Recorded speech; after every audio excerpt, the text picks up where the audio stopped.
Abantu muribuka igitekerezo cy'umwana wo ku kirwa cya Nkombo by'umwihariko wiga muri Saint Pierre Nkombo. Uyu mwana yari yatekereje gukora moto itwarwa n'amazi n'umunyu. Ibi yarabikoze ariko akoresha ibyuma bisanzwe, yewe urebye ibyuma yari yakoresheje yari amabati aya ngaya asanzwe yifashishwa mu bwubatsi.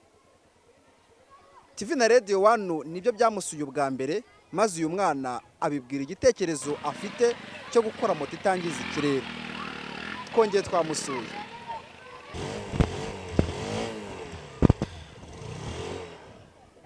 Kuri ubu igitekerezo cye kigeze kuri 80%, ngo arabura 20% kugira ngo iyi moto yajyane ku ruhando mpuzamahanga. Ubu ngubu cya gitekerezo aho tumaze kukigeza muri weekend, muri vacances ntago twicaye. Naragarutse hano ku ishuri nkomeza ubushakashatsi kuko ishobora kugenda ibirometero 180 ku isaha.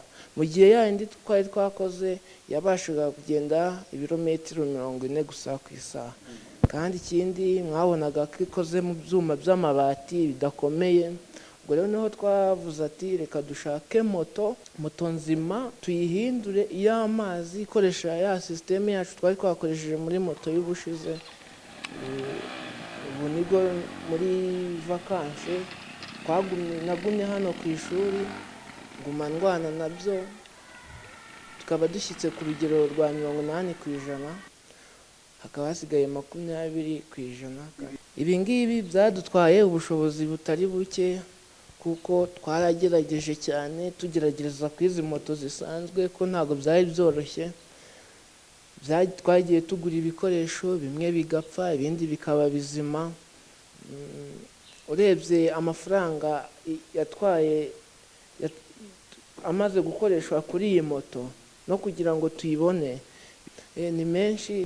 Mbere na mbere ikigo nicyo kidushyigikira mu buru bushakashatsi bwacu, natwe abanyeshuri tugashyiramo imbaraga n'ubushobozi twifite n'ubumenyi twifitemo kugira ngo ibintu tubashe kubitunganya.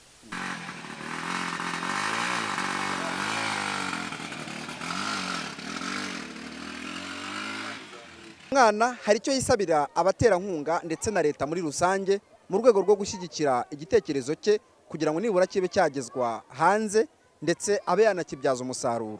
Icyo nifuza ka Minisiteri y'Uburezi n'inzego zose zishamikiye ku burezi, icyo nifuza ni uko bamfasha kuri iki gitekerezo cyacu bakaba gishyigikira kikabasha kugera ku rwego mpuzamahanga. Iragenda mu kanya ndabereka n'uburyo ibasha gukora neza nk'izindi nta tandukaniro. Ubu dukoresha amazi n'umunyu. Iramutse igeze ku ruhando mpuzamahanga ni ishema ku gihugu, ni ishema ku kigo cyanjye nigaho kino cya Saint Pierre Nkombo, ndetse ni ishema kuri twe ko twabashije kugera kuri uyu muhigo. Ubwo aheruka mu nteko ishinga amategeko, Minisitiri w'Intebe Dr.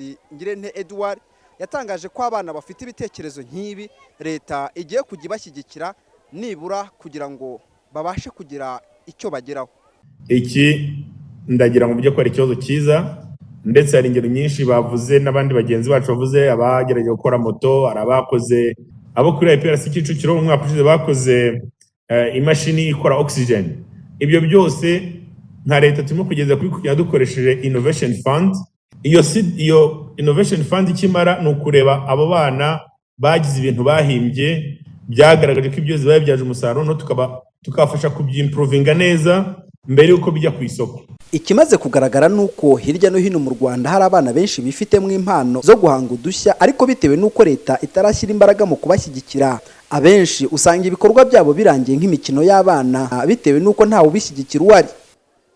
Muri groupe scolaire Saint Pierre Nkombo ku kirwa by'umwihariko mu karere ka Rusizi, nari Ntakirutimana Alfred, TV 1.